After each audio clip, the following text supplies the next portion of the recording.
আসসালামু আলাইকুম ওয়া রাহমাতুল্লাহ। আমাদের বাংলাদেশের সমাজে নির্বাচন জিনিসটা অনেকটা খেলার মতো। সেখানে সত্যিকার অর্থে জনগণ ভোট দিতে পারে না। আমরা দেখেছি এই সংস্কৃতি বাংলাদেশের সমাজে অনেক দিন ধরে চলমান আছে। তত্ত্বাবধায়ক সরকার ব্যবস্থায় বাংলাদেশে কিছু সুষ্ঠু নির্বাচন হয়েছিল, কিন্তু স্থানীয় নির্বাচনগুলো কি হয়েছে, সব সময় কি হয়েছে, সরকারি দল বা যারা যেভাবে চেয়েছে প্রভাবশালীরা সেভাবে হয়েছে। আমাদের সাবেক প্রধানমন্ত্রী, পালিয়ে যাওয়া প্রধানমন্ত্রী শেখ হাসিনা সংসদে মনে একটা কথা বলেছিলেন, যারা রাজনীতি নিয়ে একটু জানাশোনা আছে, যারা রাজনীতি ফলো করেন, তারা হয়তো এই উক্তিটা জানেন, 10টা হুন্ডা 20টা গুন্ডা, নির্বাচন ঠান্ডা। আপনাদের মনে আছে কি? যাদের মনে আছে তারা একটু কমেন্টে জানাবেন। আবার বলছি কথাটা, 10টা হুন্ডা 20টা গুন্ডা, নির্বাচন ঠান্ডা। স্বাভাবিক, লোকজন কেউ ভোট কেন্দ্রে যাবে না, তখন কী করবে, যারা মাস্তান, যারা চাঁদাবাজ, যারা প্রভাবশালী, তারা কী করবে, ইচ্ছে মতো সিল মারবে এবং আলটিমেটলি নির্বাচন ভোট তাদের আয়ত্তে নিয়ে নেবে। এভাবেই চলে। তাহলে আমাদের এই যে Sarjis Alam, NCP, national citizen পার্টির যে উত্তরাঞ্চলে বা দক্ষিণাঞ্চলে যে নায়েবে আমির অথবা যিনি সমন্বয়, তিনি যে 135টা গাড়ির জমিদার পুত্র হিসাবে বিমানে করে সৈয়দপুরে গিয়ে তিনি যে বিশাল নির্বাচনী শোডাউনটা করলেন, সেটা হচ্ছে কি আমাদের যে পুরনো সংস্কৃতি, সেই সংস্কৃতির পথেই হাঁটা। এবং তাসনিম জারার যে জবাবদিহিতা চাওয়ার জন্য যে পোস্টটা তিনি দিয়েছিলেন, সেখানে আমাদের সার্জিস যেটা বলেছিলেন সেটা হচ্ছে, সমাজে এই ট্রেন্ডটা চালু আছে, এই ট্রেন্ড ছাড়া নির্বাচনে যাওয়া মানে জিতা যাবে না। সুতরাং তিনি পরিবর্তনের কথা বলে তারা পরিবর্তনের পথে হাঁটবেন না, তারা চাঁদাবাজি, মাস্তানি, হাজার হাজার কোটি টাকা মেরে দেয়া, সেই সংস্কৃতিতে তারা চালু থাকবেন।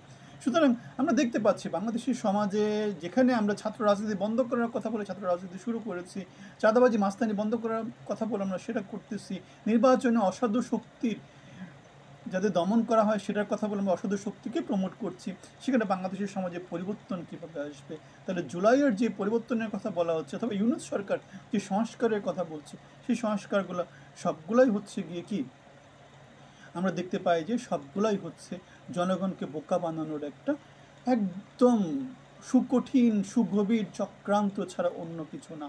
আমাদের ইউনূস সরকার সংস্কারের ছোট প্যাকেজ বলছে, সংস্কারের বড় প্যাকেজ বলছে, কিন্তু আপনারা কি এটা দেখেছেন?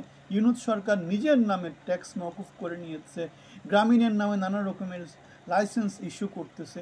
সমাজে কি যোগ্য লোকদের অভাব পড়েছে? তার ডাইপার কেন্দ্রিক নতুন নতুন শাসন ব্যবস্থা, এনজিও কেন্দ্রিক শাসন ব্যবস্থা, ভাই ব্রাদার কেন্দ্রিক শাসন ব্যবস্থা তৈরি করেছে, যেখানে কোনো যোগ্যতার কোনো প্রাধান্য নেই, যেখানে হচ্ছে গিয়ে লেজুট ভিত্তিক কদ্দূর করতে পারবে, যেখানে বাংলাদেশকে অচল করে দেওয়ার একটা সংস্কৃতি তাদের মধ্যে চালু আছে। আমরা গত 7-8 মাসে বাংলাদেশের পরিবর্তন কিচ্ছু দেখতে পাইনি। আপনি যদি মনে করেন কোনো পরিবর্তন দেখেছেন, আমাদেরকে কমেন্টে জানাবেন। আমরা বলেছি ডক্টর ইউনূস হচ্ছে গিয়ে জনগণকে বোকা বানানোর, মানে সে যা কিছু করেছে, এনজিও কেন্দ্রিক ব্যবসা থেকে শুরু করে গ্রামীণের যেই বিশাল সুদ কেন্দ্রিক যে ব্যবসা থেকে শুরু করে সব জায়গাতেই সে বাংলাদেশকে কী করেছে, বাংলাদেশের মানুষকে কী করেছে, মানে চোখে পর্দা দিয়ে তার স্বার্থ হাসিল করে নিয়েছে। এখনও সে যেই যাই কাজগুলো করছে, প্রত্যেকটা কাজ হচ্ছে একই রকমের। গতকালকে জাতির উদ্দেশ্যে যে ভাষণ দিচ্ছে, সেখানে আপনারা কি দেখতে পেয়েছেন? তার সফলতা কি কি আপনারা দেখেছেন? কি কাজ সে করতে পেরেছে? হ্যাঁ, সে সফলতা ফিরিস্তি অনেক কিছু দিয়েছে, কিন্তু সমাজে আপনি কি দেখতে পাচ্ছেন? পরিবর্তনের কিছু কি দেখতে পেয়েছেন?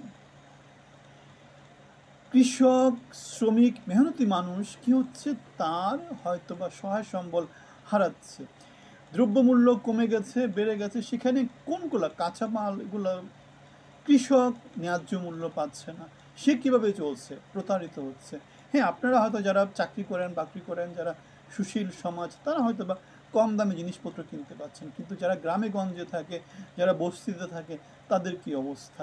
তারা তো তাদের বয়সটা তুলতে পারছে না, তারা তাদের কথা জানাতে পারছে না, সুতরাং সমাজে সেই কথাগুলো আসছে না। আমরা গার্মেন্টস শ্রমিকদের বেতনের কথা জেনেছি, তাও খুব অল্প কিছু লোকজন, সবাই তো আর বলতে পারছে না, সবাই সংগঠিত হতে পারছে না, তাদের কথা কেউ বলছে না, কেননা সব জায়গাতেই তো সেই মাফিয়া, আমাদের হাসিনা সরকারের ফ্যাসিজমের যেই ছায়াটা ছিল, সেই ছায়াটা এখনও বর্তমান আছে। ভিন্ন মত থাকলে কমেন্টে জানাবেন। ভালো থাকবেন, ধন্যবাদ।